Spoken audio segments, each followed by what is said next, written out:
Hello dear students. तो हमारा जो चैप्टर चल रहा था वो था क्लास 10 ज्योग्राफी का रिसोर्सेज एंड डेवलपमेंट।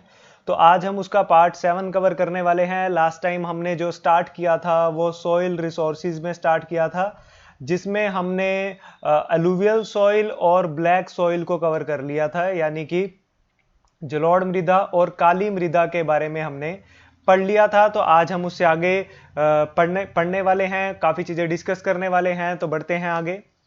तो उसके बाद जो हमारी नेक्स्ट सॉइल आती है आफ्टर ब्लैक सॉइल, वो हमने पढ़ना है रेड एंड येलो सॉइल के बारे में। पहले देख लेते हैं मैप में कहां पाई जाती है। मैप का आपने जरूर पूरा से पूरा इस्तेमाल करना है। तो देखिए, अब देखो इस साउथ के रीजन को हम क्या बोल देते हैं, ये रीजन आपको पता है, इसको हम डेक्कन प्लेट्यू बोल देते हैं, दक्कन का पठार बोल देते हैं इसको हिंदी में, ठीक है।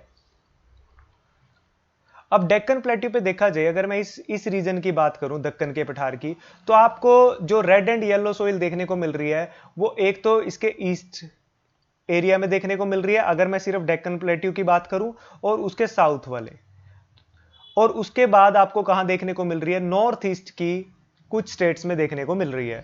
तो red soils develops on the crystalline igneous rock. अब यहां पे एक वर्ड क्या है, इग्नियस रॉक। तो पहले आपको इसका मतलब पता होना चाहिए। अब आपको पता है कि पुराने टाइम में, मैं पहले भी बता चुका हूं कि पुराने टाइम में ये जो डेक्कन ट्रैप है, ये जो डेक्कन प्लेट्यू है, इसको डेक्कन ट्रैप भी बोला जाता था। यानी कि यहां पे क्या हुए करते थे, उस टाइम पे ज्वालामुखी हुआ करते थे। ज्वालामुखी जब फटते हैं तो आपको पता उनमें से लावा निकलता है। वही लावा जब कूल डाउन हो जाता है तो उसके वो किस फॉर्म में कन्वर्ट हो जाता है, स्टोन्स यानी कि रॉक्स की फॉर्म में कन्वर्ट हो जाता है। और आपको पता है यही रॉक्स ही फ्यूचर में जाके क्या बनते हैं, सॉइल बनते हैं। यानी कि ये जो मिट्टी है, जिस तरह से काली मिट्टी है, हमने ब्लैक सॉइल के बारे में पढ़ा था, वो भी कैसे बनी है, लावा से ही बनी है। इसी तरह ही जो रेड एंड येलो सॉइल है वो भी इग्नियस रॉक से बनी है, यानी कि जो लावा कूल डाउन होकर रॉक्स में कन्वर्ट होता है उससे जो मिट्टी बनती है, ये भी रेड एंड। अब ये रेड एंड येलो क्यों है, इसके बारे में भी पढ़ते हैं। देखो पहले पढ़ लेते हैं। जो रेड सॉइल है, हमने देखा वो इग्नियस रॉक से बनती है, and it is in the area of low rainfall in the eastern and southern part of the Deccan plateau. अब कहते हैं कि लो रेनफॉल वाले एरियाज, जो ईस्ट में लो रेनफॉल वाला एरिया है वहां पाई जाती है और सदर्न पार्ट में पाई जाती है। अब आपको पता है एक चीज, कि जो हमारा मॉनसून है वो वेस्टर्न घाट से एंट्री मारता है। इस तरह हवाएं चलती हैं, हवाएं फिर हिमालय से टकराती हैं, जाके कहां पे, नॉर्थ ईस्ट में। जब वो हिमालय से टकराती हैं फिर वो अपनी डायरेक्शन चेंज कर लेती हैं, फिर वो हमारे हरियाणा पंजाब से ऊपर से निकलती हैं, तब हमारे यहाँ पे बारिश आती है। तो शुरुआत कहां से होती है, वेस्टर्न घाट से। और सबसे ज्यादा जो मानसून की बारिश पड़ती है वो वेस्टर्न घाट यानी कि पश्चिमी घाट पर पड़ती है। और ईस्टर्न घाट पर, पूर्वी घाट पर वो बारिश कम पड़ती है, क्योंकि वो वेस्टर्न घाट पर अच्छे से पड़ चुकी होती है। दूसरी चीज मैंने आपको बताई थी कि जो हमारा वेस्टर्न घाट है, जो पश्चिमी घाट है, वो ऊंचाई में होता है। और उसमें मान लो ये एक मैंने ऊंचाई लगा दी, इस तरह का एक रीजन बना दिया मैंने, माउंटेन रीजन। उसके बाद जब हम ईस्टर्न घाट की तरफ जाते हैं तो वो एक तरह की ढलान वाला एरिया है, इस तरह का बन जाता है। तो ईस्टर्न घाट निचाई पे है और वेस्टर्न घाट ऊंचाई पे है, आप ये कह सकते हो। इसीलिए जो ज्यादातर नदियां हैं, मैं आपको बता देता हूं, वो ज्यादातर नदियां जितनी भी साउथ की हैं वो ज्यादातर कहां गिरती हैं, बे ऑफ बंगाल यानी कि बंगाल की खाड़ी में गिरती हैं। जैसे कि नर्मदा नहीं, महानदी, गोदावरी, कृष्णा, कावेरी, ये सारी नदियां कहां गिरती हैं, बे ऑफ बंगाल में। सिर्फ दो नदियां ऐसी हैं साउथ के रीजन में जो कहां पे गिरती हैं, अरब के सागर में गिरती हैं, यानी कि उल्टी साइड गिरती हैं। बाकी सारी नदियां कहां गिरती हैं, बे ऑफ बंगाल में गिरती हैं, आपको पता होना चाहिए। तो वो नदियां दो जो हैं वो कौन कौन सी हैं, एक तो है नर्मदा और दूसरी है ताप्ती, जिसको हम तापी भी बोल देते हैं। तो ये छोटे छोटे क्वेश्चन, छोटी छोटी डिटेल्स आपको पता होनी चाहिए, ठीक है। Yellow and red soil are also found in parts of Odisha, ये हमने देख लिया है। अगर आप मैप को अच्छे से करते हो, जैसे कि मैं पहले भी हमेशा रिक्वेस्ट करता हूं कि मैप्स के बिना एसएसटी फेल है। मैप्स अगर करोगे तो आपको चीजें रटनी नहीं पड़ेगी। अब मैंने आपको रीजन बता दिया, अब ये रीजन को देखते ही पता चल जाना चाहिए कि यहां कौन सी स्टेट पड़ेगी, यहां कौन सी स्टेट पड़ेगी। तो आप अगर मैप के अकॉर्डिंग चलोगे, इजिली 5 to 6 स्टेट के एग्जाम्पल आप हर सोइल में दे सकते हो। और 5 से 6 स्टेट के एग्जाम्पल हर बच्चा नहीं दे पाएगा, ये आप अपनी क्लास में भी देख सकते हो। 5 से 6 स्टेट के अगर आप एग्जाम्पल देना चाहते हो तो इस तरह आपका जो आंसर माना जाएगा वो एक अच्छा आंसर माना जाएगा। चेक करने वाले को लगेगा कि बच्चे को अच्छी नॉलेज है, क्योंकि एक दो एग्जाम्पल तो सब दे लेते हैं। आप 5-6 एग्जाम्पल दोगे तो आपका आंसर अच्छा बनेगा, आपको ज्यादा मार्क्स मिलने के चांसेस हैं। तो वो कैसे हो पाएगा, जब आप मैप्स का प्रॉपर यूज करोगे। अगर मैप्स आपको रटा पड़ा है, आपके दिमाग में मैप की एक इमेज बन चुकी है कि कहां कहां पे मिट्टी पाई जाती है, तो स्टेट के नाम लिखना हमारे लिए कोई डिफिकल्टी नहीं है। बट अगर हम मैप के बिना करेंगे तो हम रटेंगे कि ये इस स्टेट में, इस स्टेट में, इस स्टेट में पाई जाती है, तो भूलने के चांसेस ज्यादा हैं। उसके बाद ये और कहां पाई जाती है, जो वेस्टर्न घाट का पिडमोंट जोन है। देखो पिडमोंट किसको बोलते हैं पहले ये समझ लीजिए। पिडमोंट जोन का मतलब होता है फुट एरिया ऑफ माउंटेन्स। आप ये कह सकते हो कि माउंटेन्स के पैर, यानी कि माउंटेन्स जहां पे खत्म होती हैं वो बिल्कुल जो एरिया होता है वहां पे, जो माउंटेन, मान लो ये माउंटेन है, इसका जो बिल्कुल नीचे का एरिया, इसको हम बोल देते हैं पिडमोंट जोन बोल देते हैं। ठीक है, तो पिडमोंट जोन पे वेस्टर्न घाट के, जैसे कि यहाँ पे आपको देखने को मिल रहा है, यहाँ पे ये जो नैरो कॉरिडोर सा जा रहा है, यहाँ पे भी हमारी कौन सी मिट्टी है, रेड एंड येलो सॉइल है। This soil develop reddish colour due to the diffusion of iron. अब इसका लाल रंग क्यों होता है, इसके ऊपर भी क्वेश्चन बन जाता है, बिकॉज इसमें आयरन होता है, डिफ्यूजन ऑफ आयरन के कारण। इसीलिए जिन एरियाज में ये वाली मिट्टी पाई जाती है वहां ज्यादातर आयरन एंड स्टील से रिलेटेड इंडस्ट्री होती है। जैसे कि छत्तीसगढ़ एक एग्जांपल है, छत्तीसगढ़ में भिलाई जो स्टील प्लांट है वो पाया जाता है। इसके ऊपर क्वेश्चन जरूर पूछ लिया जाता है कई बार एमसीक्यूज में। तो इस तरह की काफी सारी इंडस्ट्रीज हम झारखंड में भी पढ़ेंगे, वो हम तब पढ़ेंगे जब हम मैप वर्क करेंगे। तो डिफ्यूजन ऑफ आयरन के कारण ही इसका कलर कौन सा होता है, रेडिश कलर होता है। इट इज क्रिस्टलाइन एंड अब इसमें क्या होता है, वो कह रहे हैं कि इसमें ये मेटामॉर्फिक रॉक्स पाए जाते हैं। मेटामॉर्फिक रॉक अगर आपको नहीं पता मैं वो भी बता देता हूं। मेटामॉर्फिज्म का मतलब होता है जब हाई टेम्परेचर एंड प्रेशर पे किसी चीज की हम शेप को चेंज कर देते हैं तो उसको बोलते हैं मेटामॉर्फिज्म। तो इसका मतलब मेटामॉर्फिक रॉक्स कौन से हुए, हाई टेम्परेचर एंड प्रेशर की सिचुएशंस के कारण, कंडीशंस के कारण जिनकी शेप बदल जाती है, they are called metamorphic rocks. अब ये जब हाइड्रेटेड फॉर्म में होती है, गिल्ली होती है, तो ये थोड़ी थोड़ी येलो दिखती है, बट अदरवाइज ये ड्राई फॉर्म में जब होती है तो ये एकदम रेड दिखती है। तो यही डिटेल्स आपको रेड एंड येलो सॉइल के बारे में याद रखनी है। नेक्स्ट हमारी जो मिट्टी है वो है लेटेराइट सॉइल। ये भी बहुत इंपॉर्टेंट है। लेटेराइट सॉइल पहले देख लेते हैं। ये जो पिंक वाली है, यानी कि इसके देखो ये जो छोटे छोटे डॉट्स हैं इन पे ज्यादा कंसंट्रेट आपको नहीं करना है। मेन मैं आपको बता देता हूं, एक तो ये वेस्टर्न घाट याद रखना है, एक आपको राजस्थान का कुछ इलाका याद रखना है, एक कुछ इलाका ये असम के पास याद रखना है। तो 3-4 इलाके मेजर मेजर हैं, वो आपको याद रखने हैं कहां पाई जाती है। ज्यादा बारीक बारीक ये छोटे छोटे डॉट्स जो लगे होते हैं पिंक कलर के, इन पे आपको ज्यादा नजर नहीं रखनी है। 3 या 4 स्टेट बहुत हैं। तो laterite has been derived from the word later, जिसका मतलब ब्रिक होता है, ईंट होता है। The laterite soil develops under the tropical and subtropical. अब आपको ये भी पता होना चाहिए, आपने पढ़ा तो 6 से होगा, बट मे भी कुछ लोगों को याद हो या ना याद हो कि ये ट्रॉपिकल और सब ट्रॉपिकल क्या होता है। इसका मतलब मैं आपको बता देता हूं। ये हमारी अर्थ है। अब आपको पता है अर्थ के बीच में से एक लाइन पास होती है जो अर्थ को 2 पार्ट में डिवाइड कर देती है, उसको हम बोलते हैं इक्वेटर।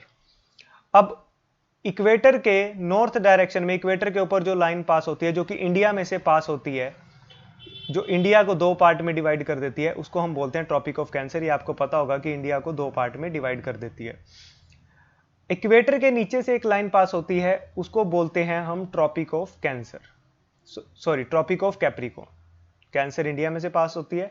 अब ये देखो, ये जो ट्रॉपिक ऑफ कैंसर है, ये ट्रॉपिक ऑफ कैप्रिकॉर्न है। इसके इन दोनों के बीच का ये सारा एरिया, यानी कि इक्वेटर वाला एरिया भी इसी के अंदर इंक्लूड हो जाता है।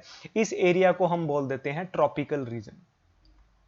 ठीक है, तो इंडिया का जो नीचे वाला एरिया है वो भी तो ट्रॉपिक ऑफ कैंसर के नीचे की तरफ से जा रहा है। तो इसका मतलब ये वाला रीजन इंडिया का कौन सा रीजन हुआ, ट्रॉपिकल, और इससे ऊपर का रीजन कौन सा रीजन हुआ, सब tropical.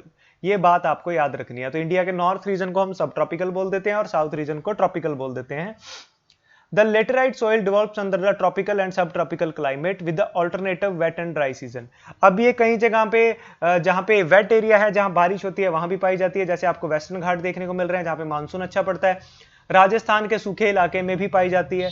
This soil is the result of intense leaching. पक्का यहां से एमसीक्यू निकलता है एक, कि ऐसी कौन सी, एमसीक्यू या फिर शॉर्ट क्वेश्चन, वेरी शॉर्ट, कि ऐसी कौन सी सोइल है जो लीचिंग के कारण डेवलप होती है। लीचिंग मैंने आपको पहले भी बताया था कि लीचिंग का मतलब क्या होता है, जब हम किसी फील्ड पे एक्सेस वाटर प्रोवाइड कर देते हैं, उस एक्सेस वाटर के कारण जो उस मिट्टी में वाटर सोल्यूबल न्यूट्रिएंट हैं वो पानी में घुल जाते हैं, और वो जो मिट्टी है वो कैसी हो जाती है, वो उसको आप ये कह सकते हो उसकी क्वालिटी डाउन हो जाती है या सोइल इरोजन हो जाती है। ठीक है, तो this soil is the result of intense leaching due to heavy rain. अब इस इलाके में हैवी रेन होती है। हैवी रेन होने के कारण क्या होती है, लीचिंग होती है।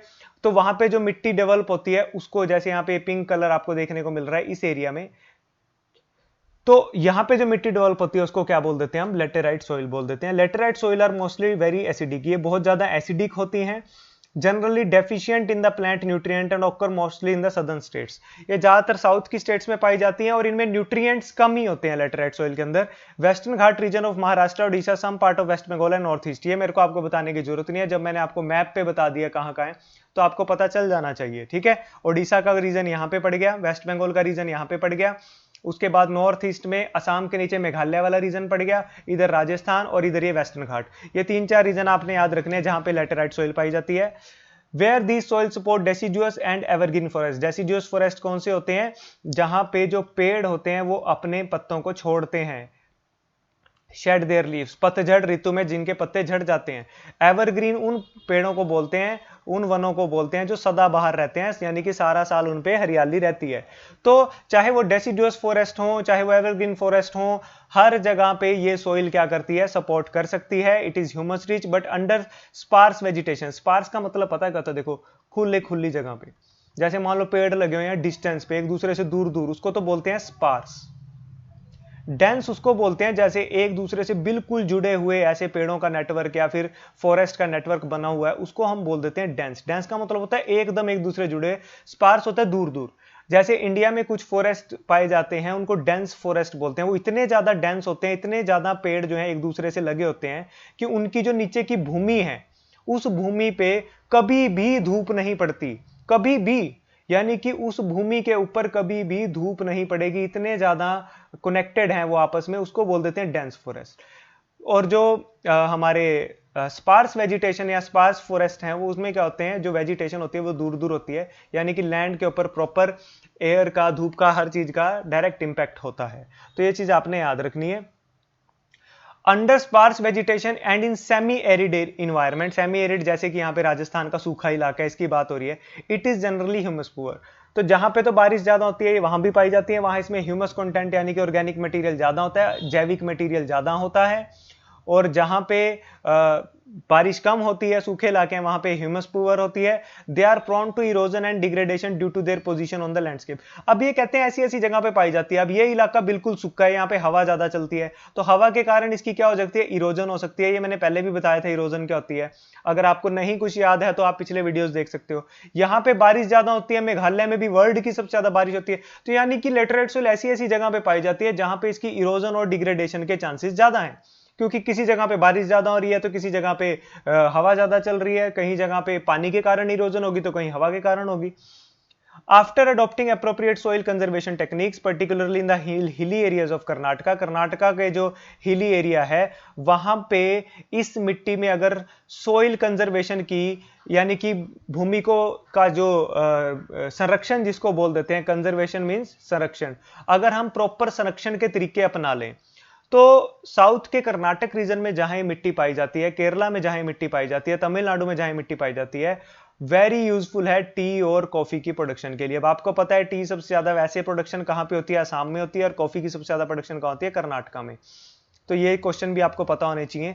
तो कहते हैं कि अगर हम इस मिट्टी को प्रॉपरली यूज कर लें, सही तरीके से इस्तेमाल कर लें, तो साउथ के रीजन में ये तमिलनाडु, केरला और कर्नाटका में जहां पाई जाती है वहां इस मिट्टी से बड़ी अच्छी पैदावार हो सकती है चाय की और कॉफी की। और जो तमिलनाडु के अंदर यहां पे जो रेड लेटेराइट सॉइल पाई जाती है, यहां पे किस तरह की पाई जाती है, लेटेराइट सॉइल की रेड वाली वैरायटी पाई जाती है तमिलनाडु आंध्र प्रदेश के रीजन में। वहां पे ये मिट्टी बहुत ज्यादा सुटेबल है कैश्यू नट यानी कि काजू की कृषि के लिए। तो यानी कि 3 क्रॉप्स, 3 मोस्ट इंपोर्टेंट क्रॉप्स अगर आपसे पूछ ले कि 3 मोस्ट इंपोर्टेंट क्रॉप्स बताओ जो लेटेराइट सॉइल में लगती हैं, तो आप कौन कौन सी बताओगे, टी, कॉफी एंड हमारे क्या होगी, कैश्यू नट यानी कि काजू। तो याद रखना है आप क्वेश्चन आपने। तो बढ़ते हैं नेक्स्ट हमारी जो सोइल है वो है एरिड सोइल, मरुस्थलीय मृदा। आप देख सकते हो यहाँ पे देख के ही पता चल रहा है कि इसमें बाकी सारे प्लांट्स तो नहीं लग सकते, क्योंकि इसमें काफी सारी ये बीच में गलीज बन चुकी हैं। Arid soil ranges from red to brown in colour, ये लाल से लेके भूरे रंग की होती है। मरुस्थलीय मृदा क्योंकि मरुस्थल में पाई जाती है, राजस्थान के सूखे इलाके में पाई जाती है। ये ज्यादातर सैंडी यानी कि रेतीली होती है, ये तो आपने देखी भी होगी कई जगह।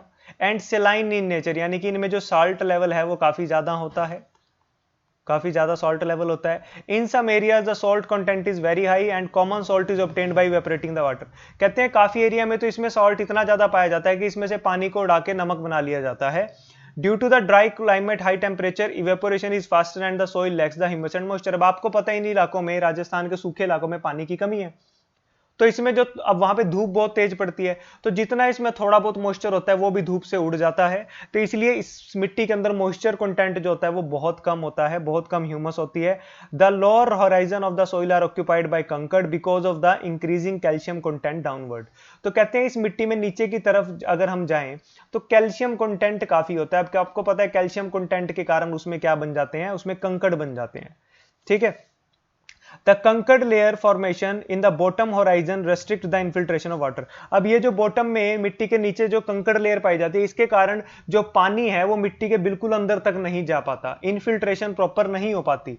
After proper irrigation this soil becomes cultivable as has been in the case of western Rajasthan. कहते हैं इस मिट्टी को अगर हमें यूज में लाना है, वैसे तो इतना इजी नहीं होता। इस पे जो प्लांटेशन होती है वो कौन सी होती है, इस पे जो प्लांटेशन होती है, जो खेती होती है, वो ज्यादातर कैक्टस यानी कि थॉर्नी प्लांट्स की होती है।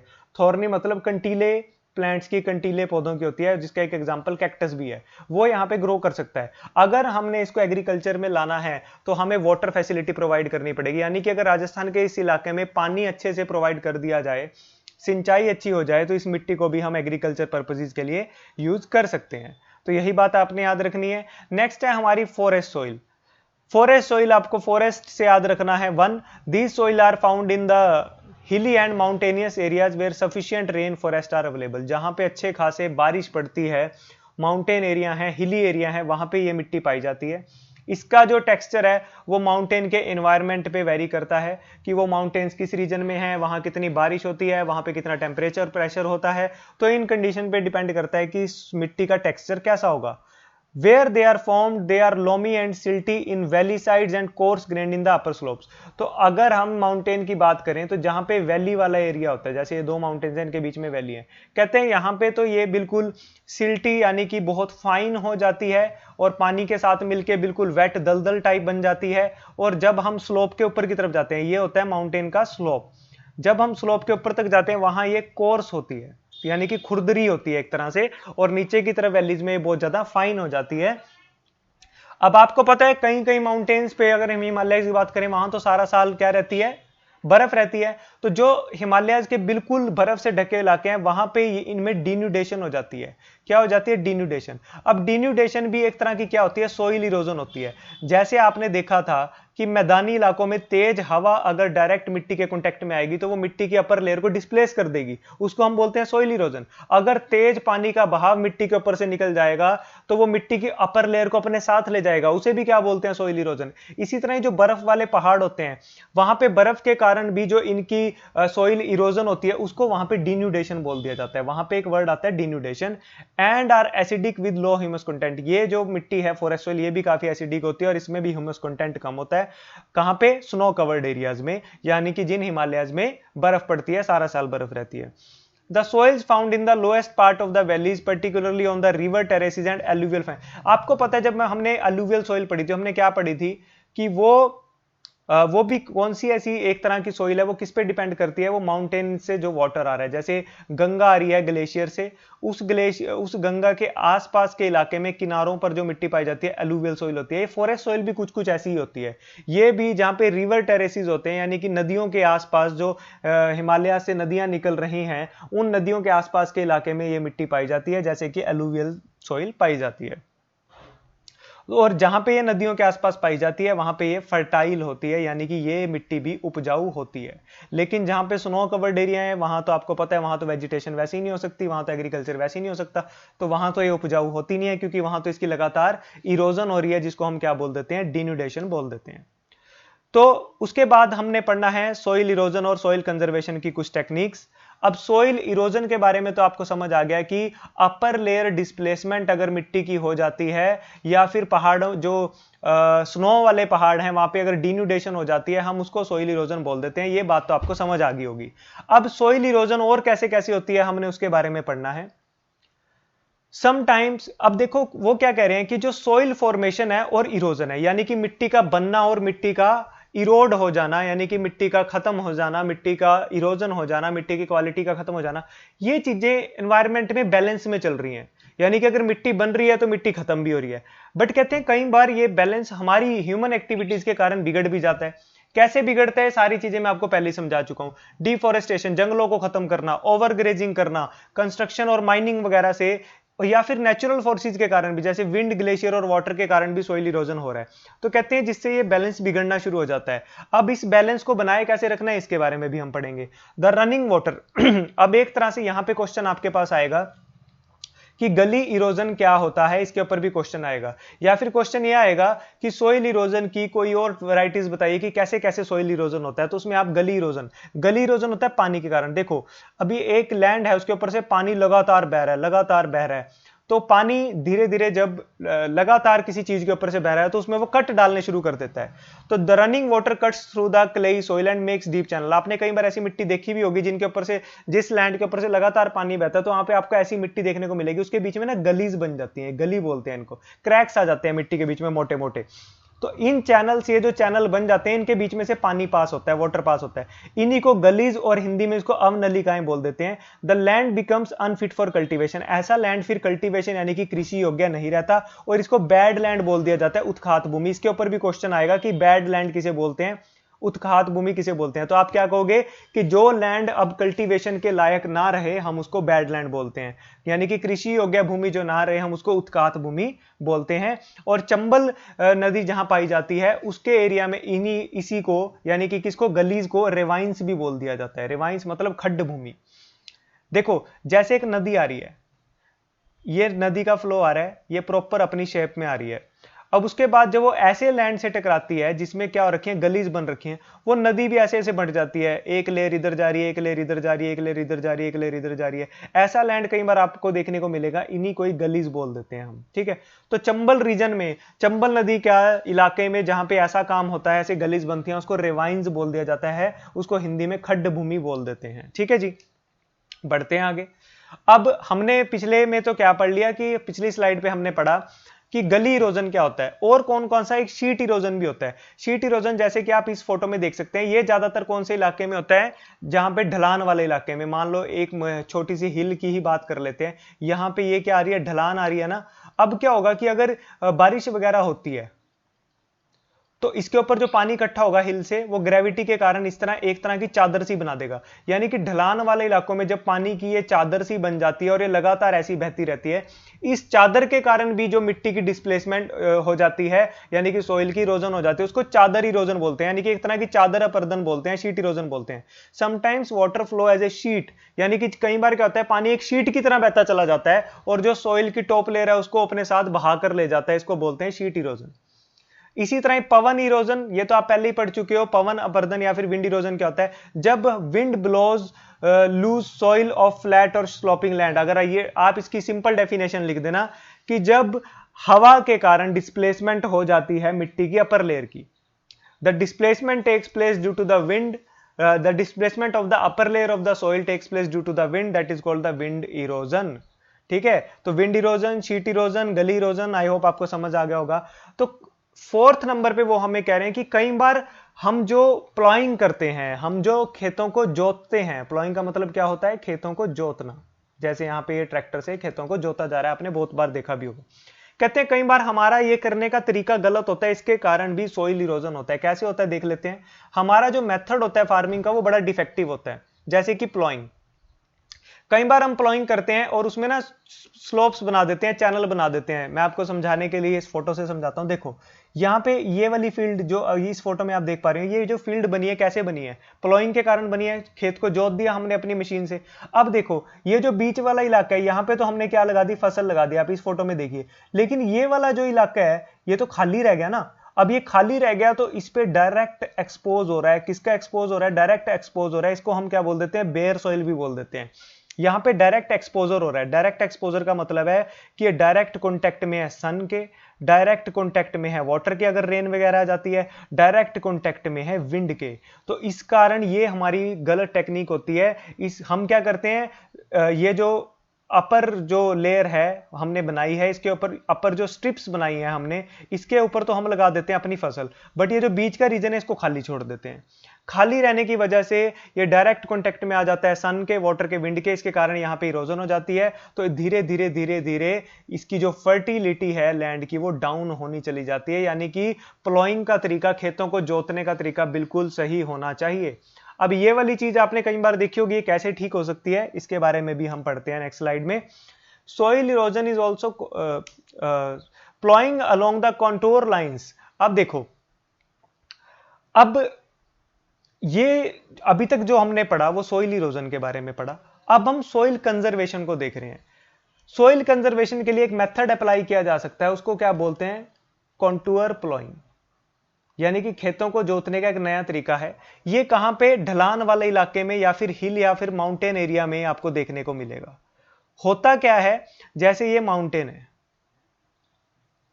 जैसे ये माउंटेन है, इसके बीच में हमने क्या बना दी, ऐसे ऐसे गलीज बना दी, चैनल्स बना दिए, जिनको बोल देते हैं ट्रेंचेस, एक तरह के बैरियर। अब मान लो यहां से देखो पानी बहेगा, पानी बहेगा, अगर ये लगातार पानी सीधा बहता रहता तो हमें पता है शीट इरोजन हो जाता, जो कि अभी अभी हमने पढ़ा है। बट हमने पानी को बीच बीच में चैनल बनाकर रोक दिया। इससे क्या हुआ, पानी एक तो इकट्ठा नहीं होगा, एक लगातार सारी फील्ड के ऊपर से बाढ़ की तरह नहीं बहेगा। वो क्या करेगा, बीच में बहेगा, फिर रुक जाएगा, यहां पे थोड़ा बहुत लैंड के अंदर चला जाएगा, फिर थोड़ा सा अगली क्रॉप के ऊपर जाएगा, फिर रुकेगा। यानी कि एक तरह से हम उसको डिसलरेट कर देते हैं, यानी कि जो पानी की गति है उसको हम क्या कर देते हैं, कम कर देते हैं। इससे क्या होता है, जो अगर पानी तेज बहाव से बहेगा तो हमें पता है वो सॉइल इरोजन करेगा, पानी स्लो स्लो बहेगा ना तो सॉइल इरोजन होता है और फसलों को अच्छे से पानी मिल जाता है। इसको कंटूर प्लॉइंग बोलते हैं। ये भी काफी हेल्पफुल रहती है अच्छी फसल के लिए और जो मिट्टी है उसको बचाने के लिए। इसके बारे में देखो क्या क्या लिखा हुआ है, ploughing along the contours of the land in order to minimise the soil erosion.